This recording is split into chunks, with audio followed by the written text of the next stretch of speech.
Mesin yang ringan, padu dan yang paling penting, water resistant. Memang bisa kan? U-Pro G-Max dia ada saiz 2000, 3000, 4000 dan pada aku ni adalah saiz 5000. Memang sesuai untuk pancingan dasar ataupun nak jigging pun boleh kan. Body dia aluminium, berat 440 gram je. Boleh lah, tak adalah berat sangat. Color matte hitam merah, memang garang geng. Menggunakan screw in aluminium handle, boleh tukar kiri ataupun kanan. Dan dia punya knob ni besar, memang sedap korang nak pegang geng. Bearing dia pula ada 8/1, gear ratio 471. Tapi untuk saiz 4000 dan ke bawah, dia punya gear ratio 521. Yang paling specialnya kat sini, cap dia ada getah.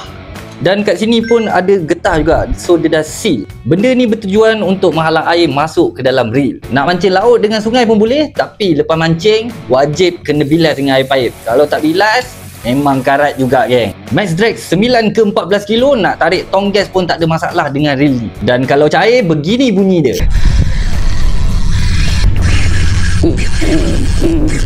Oh, memang padu-padu mantap. Macam biasa kalau korang nak, link aku dah sediakan kat bawah.